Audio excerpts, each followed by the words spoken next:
Hey guys, this is Art. Welcome back to another video. This one video that I've been thinking about for a while, and it's kind of hilarious how one of my friends, Taylor Man made a video similar to what I was about to do, what I'm about to do right now. I thought it was pretty funny because I was like, I've been thinking about doing a video like that for a while. But instead of doing exactly like how he did it, I want to do it a different way.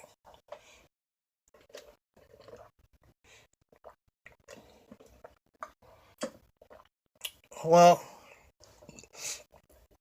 the reason why I'm filming today at this time because normally I'm at work, but we lost power. So after that, since we lost power, no use of being there, so we all left home. So that's the reason why I'm home. But anyway,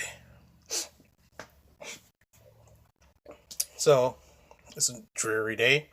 So let's put it out this way. I want to show you a glimpse of what I used to be. Okay, just a glimpse. Don't laugh now.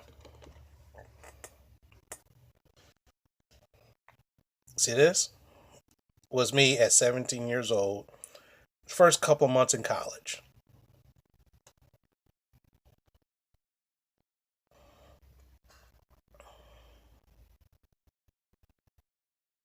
I was way skinnier back then. Way skinnier. But I had a love for food. And that love for food kind of got the better of me. So instead of me being like super skinny, like how I should be, I kind of gotten a little fat.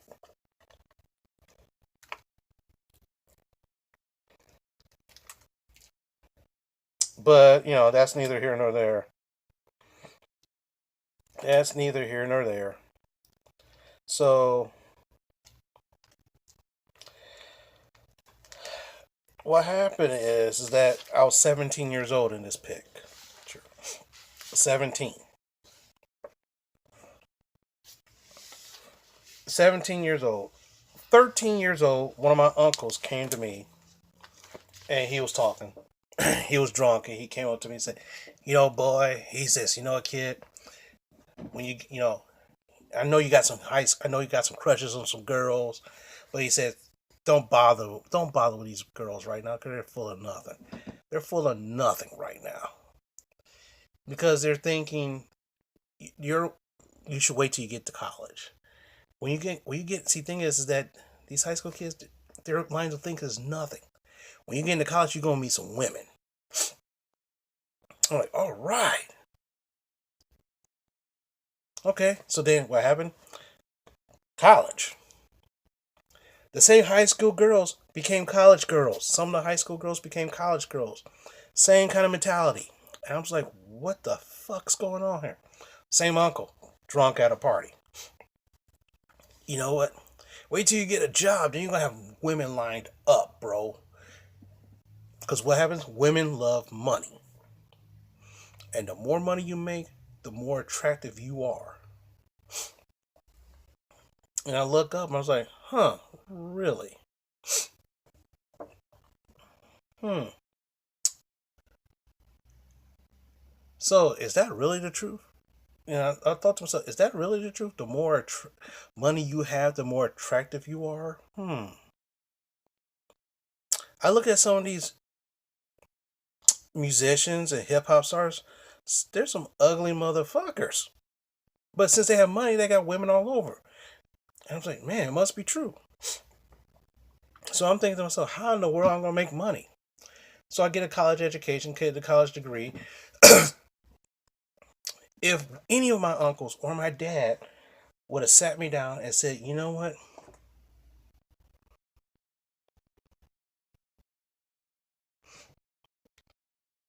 If I had a kid, let me put it back up. If I had a kid, one of the things I would tell my child is that you're going to have a lot of people in your life. You're going to have a lot of people in your circle. But you're not going to have a lot of people in your corner. Now, what do I mean by that? Think of like boxing. I'm pretty sure a lot of us saw a boxing match once or twice, or UFC. If you seen any of something like that, do you know what I mean by corner? Because in the corner you got your coach, you got your cut man, got the water dude and all sorts of stuff. That's your support team.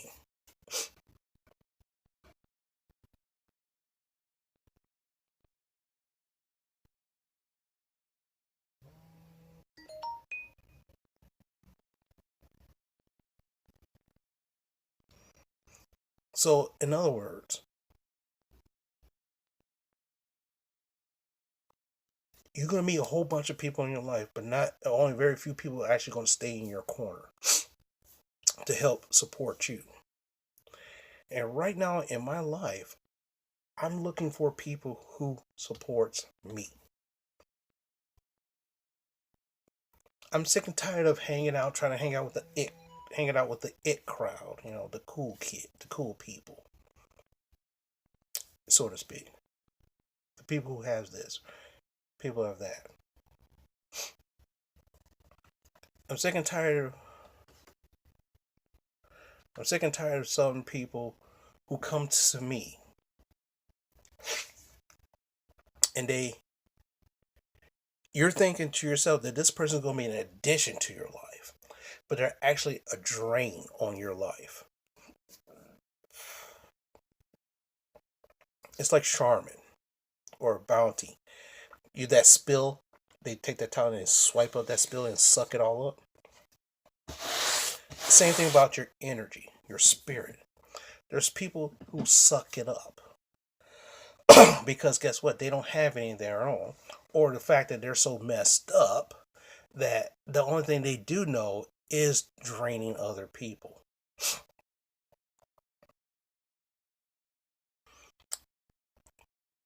If people would have said, if they would have told me that and explained that to me, my life would probably be a lot better. Or would I just not listen and learn life's lessons? Because this is a life lesson we're talking about. Life lessons. I'll give an example.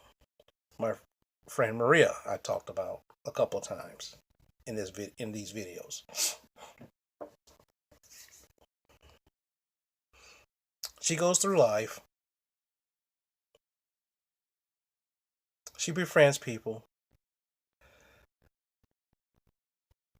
And then sooner or later, when people realize how much of a vicious person she is, and what I mean by vicious, I ain't talking about like she wants to kill you. It's just she has a venomous tongue.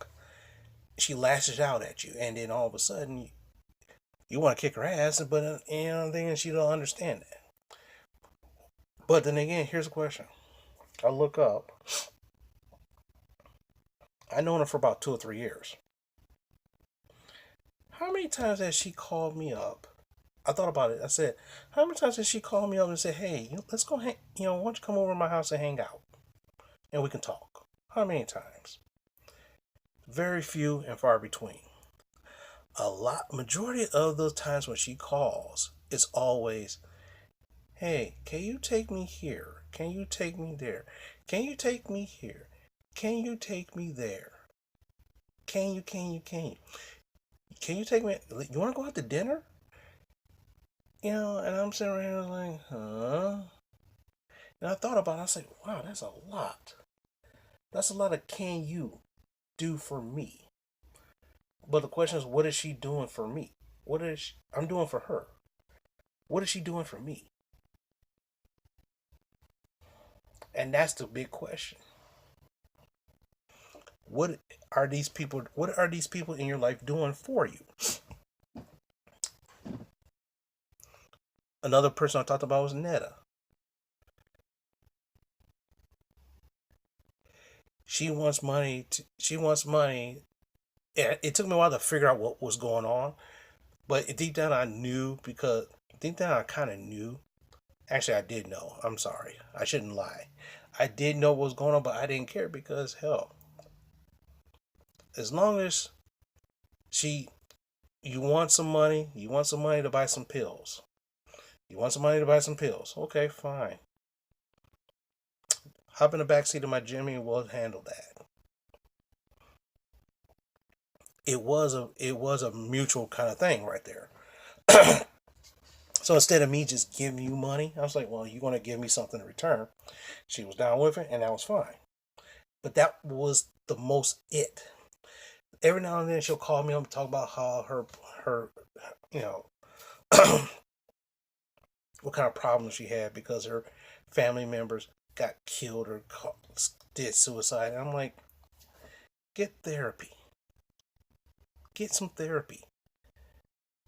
But she don't want to do that. She wants to wallow in it to enable her to do her stuff. And after a while, I got tired of it because I'm sitting right here and I was like, oh, I want. Can you give me $80 for this? And I'm like, no. Why not? Because I'm busy or I'm doing this. Well, if you don't do this, I'm gonna do this. When she starts quote unquote try to blackmail you, that's when I know for a fact that that bitch was not in your corner. It was mutual for both of you until you start saying no. And then then that's when they try to guilt you into doing it, or they try to pressure you into doing something. And then after a while, you'll be like, "What the fuck's this all about? What the fuck is this all about?" Okay.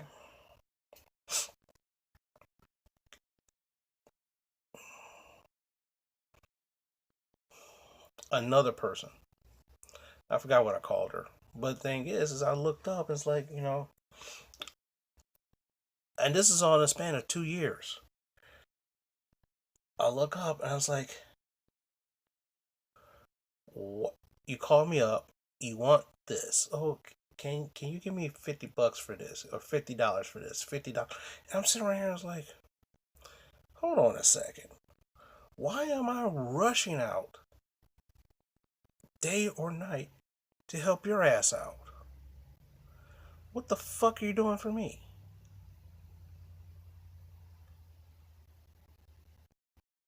Oh, we're this and this and this and this. And the funny thing is, no, we're not. Bottom line is, we're not this and this or that and that.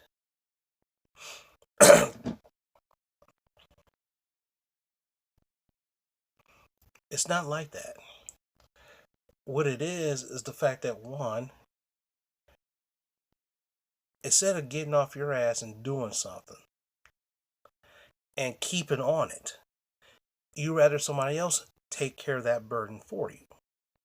That's what it is. See, like I said, that circle is getting closer. It's getting closer and closer, closer and closer and closer and closer. And the funny thing is that when you realize when you cut out all the bullshit, you're technically alone by yourself. And maybe that's the best thing for me, exactly. And maybe the best thing for someone else. Maybe whoever's listening. Being by yourself is probably the better thing for you. Why? Because that's the only person you can count on. How many times have I gave someone the last of my gave my someone my last my $100, but the funny thing is I need gas money. You got money for gas? No, I don't got it. They don't have anything for you. They're not paying, and the thing is, they're not paying you back. So here's a question: what do? You close that circle closer. That corner is looking very scarce now. And when you get to that point, like I said, if someone told me 10, 15 years ago or 20 years ago that this kind of stuff is going to happen to me, do you think I would have been like, I'd be like, no way. Why? Because I'm not popular. I'm not the good looking guy. I'm not this or not that. But the funny thing is because I had money, someone I had money and other people had opportunity and need. It's not that they needed it, they just wanted it. How often can someone have their hand out before you say no? It's just like, for example, this one guy years ago, every day I see him walking up and down the streets asking for $1. Every day he asks for $1. And then one day he asked me for $1. I said, "Hey, I gave you $1 the other day." He goes, "That was the other day, but I need $1 today." I'm like, "What the hell do you do?" And I'm sitting here. I was like, "Well, hold on." I sat him down. I was like, "Hey, bro, what's up?" I'm like, "Dude, I go take shit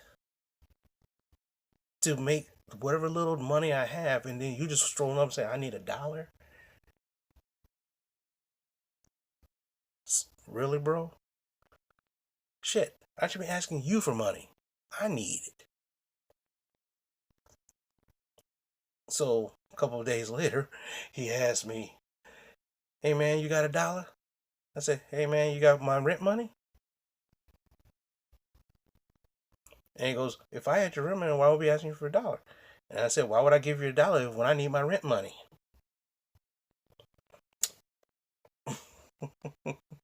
I thought that was funny, but it's a stupid joke. It's one of those kind of jokes that you have to sit and think about, like, oh, okay, yeah, you're pretty clever. But like I said, that guy right there,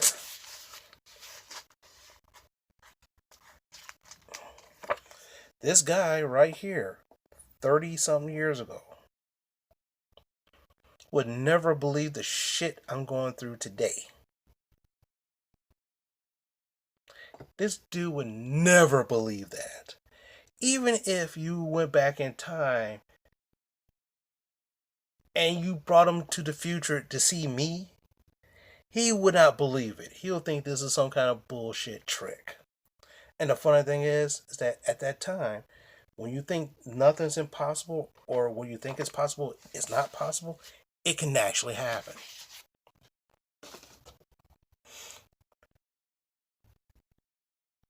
Wouldn't it be nice to just go back in time, erase some of your mistakes? Erase that ex-husband that you had, erase that ex-wife, erase the ex-kids, erase that time when you cheated on a test, erase that time when you gave this person money. It's kind of like a country record. If you play the country record right back, you get all your shit back. But it's not like that. Once it's gone, it's gone. And you're holding up the pieces.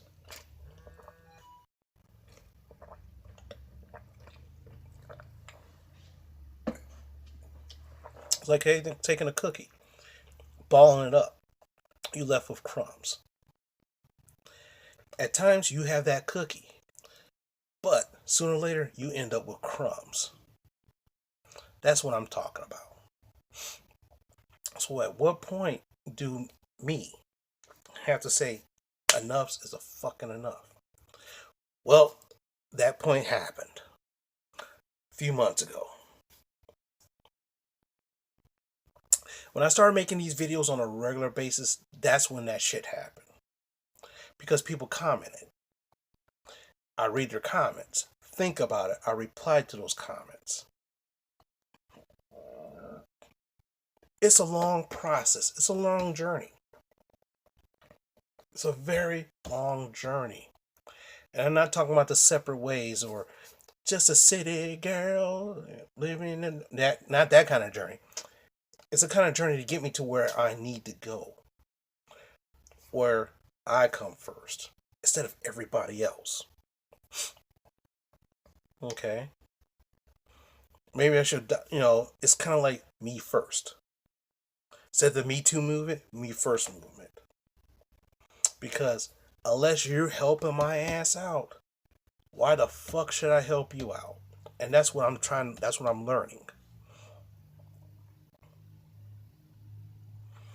So that way, that little guy right there, that little guy which I showed you, could understand, bro, why would the fuck you give your money away? I don't know. These bitches didn't care. Bitches didn't care about me when I was 17. So why would they care a shit about me when I'm 40 fucking 7? That's the idea. And that's the light bulb. It's kind of funny because I'm pointing up, and if you see it, it looks like I just pointed up at the light bulb. I thought it was kind of funny humor. But anyway, with that, I'm gonna go because it's like 20 minutes in, and I could probably talk maybe another 10 minutes more, but I don't feel like it. So with that, I'm gonna close and talk to you later.